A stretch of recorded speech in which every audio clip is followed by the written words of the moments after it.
Assalamualaikum warahmatullahi wabarakatuh. Baiklah, saya akan melakukan percobaan pemantulan cahaya.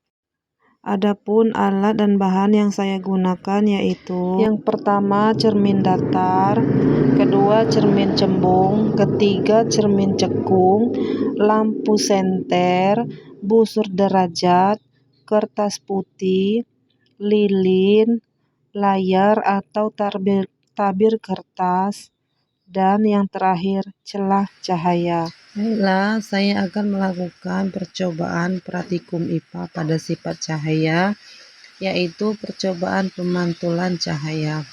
Yang pertama, saya akan melakukan percobaan pada cermin datar.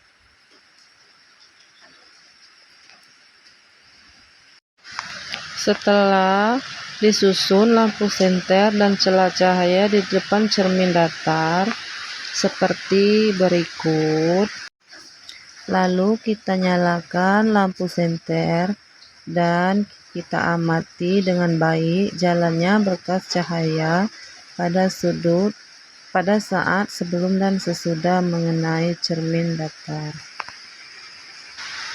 Lalu kita lihat jalannya berkas sinar pada cahaya sehingga tampak sudut datang dan sudut pantulnya. Lalu kita ukur besar sudut datang atau I dan besar sudut pantul tersebut atau R. Selanjutnya kita mencoba meletakkan benda seperti lilin di depan cermin datar dan kita amati bayangan yang ada dan geser-geser di depan cermin datar. Kesimpulannya, cermin datar merupakan cermin yang berbentuk permukaannya datar. Cermin ini akan memantulkan berkas-berkas yang sejajar dengan cahaya yang datang. Sifat bayangan pada cermin datar adalah tegak, maya atau semu, dan sama besar. Selanjutnya, saya akan melakukan percobaan pemantulan cahaya pada cermin cekung. Pertama, kita susun layar, lilin, dan cermin cekung.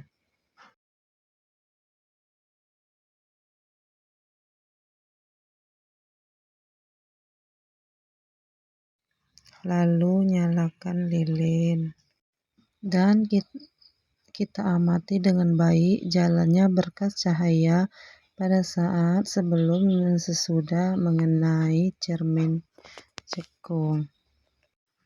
Lalu kita gambarkan jalannya berkas sinar pada elang kedua sehingga tampak sudut datang dan sudut pantul serta bayangan yang terbentuk.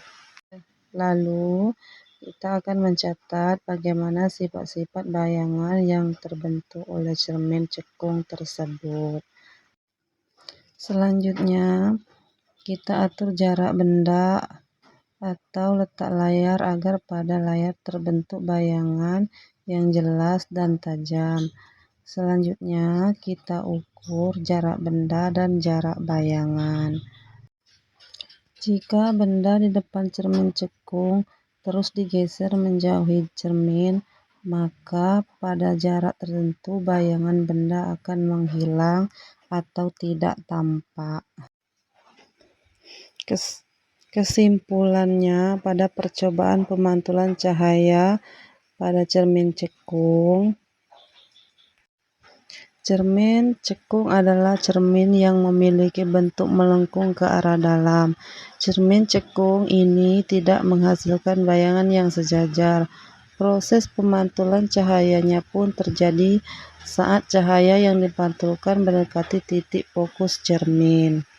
Selanjutnya, kita akan mencoba percobaan pemantulan cahaya pada cermin cembung. Pertama, kita susun layar, lilin, dan cermin cembung.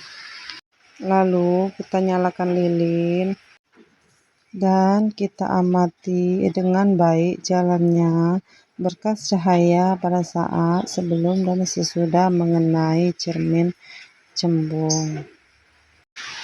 Lalu kita gambarkanlah jalannya berkas sinar pada langkah 2, sehingga nampak sudut datang dan sudut pantulnya serta bayangan yang terbentuk. Lalu kita catat bagaimana sifat-sifat bayangan yang dibentuk oleh cermin cembung tersebut. Dan kesimpulannya, pada percobaan pemantulan cahaya pada cermin cembung adalah cermin yang memiliki permukaan melengkung keluar. Cermin cembung disebut juga sebagai cermin negatif karena sifat divergen yang cerminan. Artinya, cermin cembung dapat menyebar sinar dan cahaya. Sifat bayangan cermin cembung yaitu tegak, diperkecil, maya atau semu, senter, dan busur derajat. Pada percobaan kali ini, saya akan melakukan percobaan pembiasan cahaya pada gelas kaca yang berisi air. Kita amati berjalannya berkas sinar pada saat sebelum dan sesudah menembus gelas kaca yang berisi air.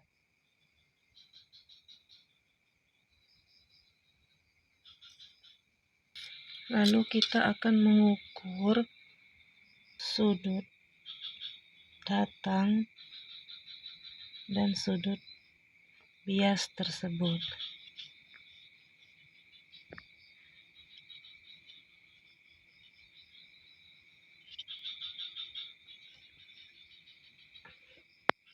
Pembiasan merupakan peristiwa pembelokan arah sinar atau cahaya yang melalui dua atau lebih medium yang berbeda kerapatan optik. Ada warna pelangi di bagian tepi cahaya yang nampak putih, ada warna pelangi. Ada terbentuk merah, kuning, hijau, merah, biru. Pada percobaan ini, saya akan melakukan percobaan diffraksi, interferensi, dan dispersi.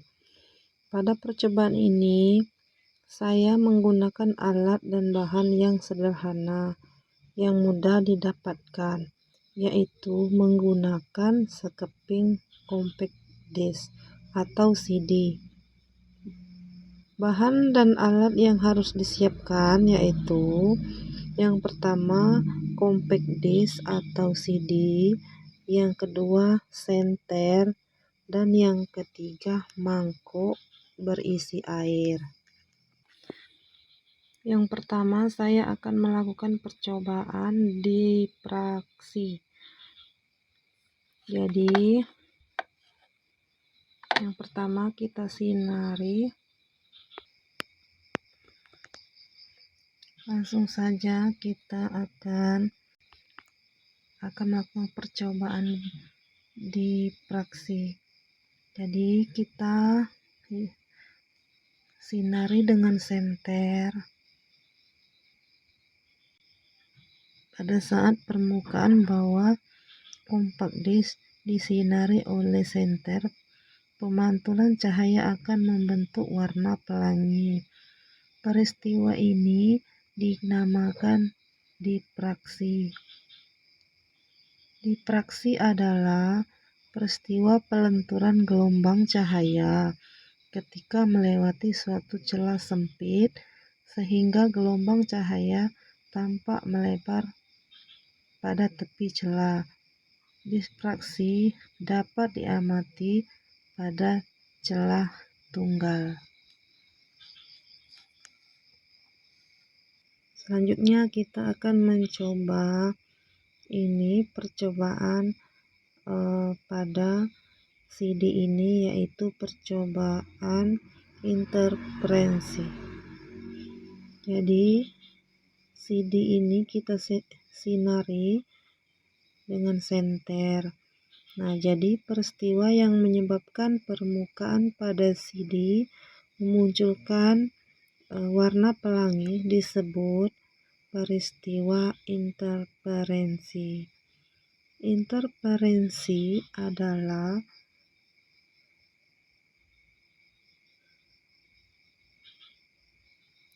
Interferensi cahaya adalah perpaduan dari dua gelombang cahaya yang datang bersama pada suatu tempat.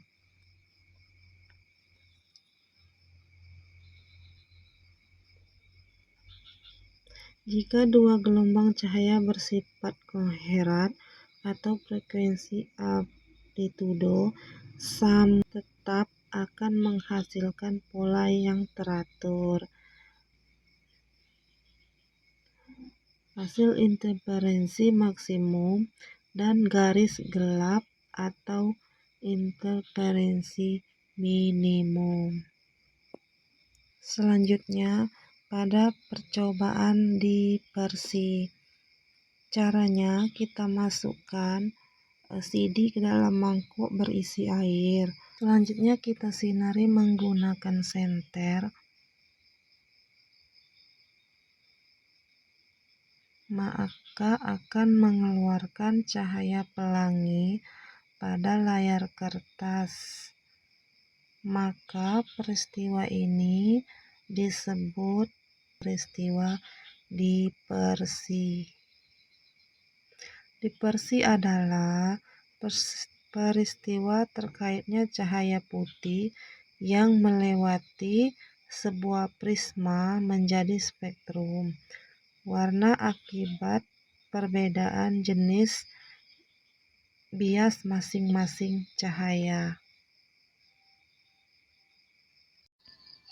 Itulah tadi percobaan pemantulan cahaya dan percobaan pembiasan cahaya. Semoga bermanfaat. Terima kasih. Wassalamualaikum warahmatullahi wabarakatuh.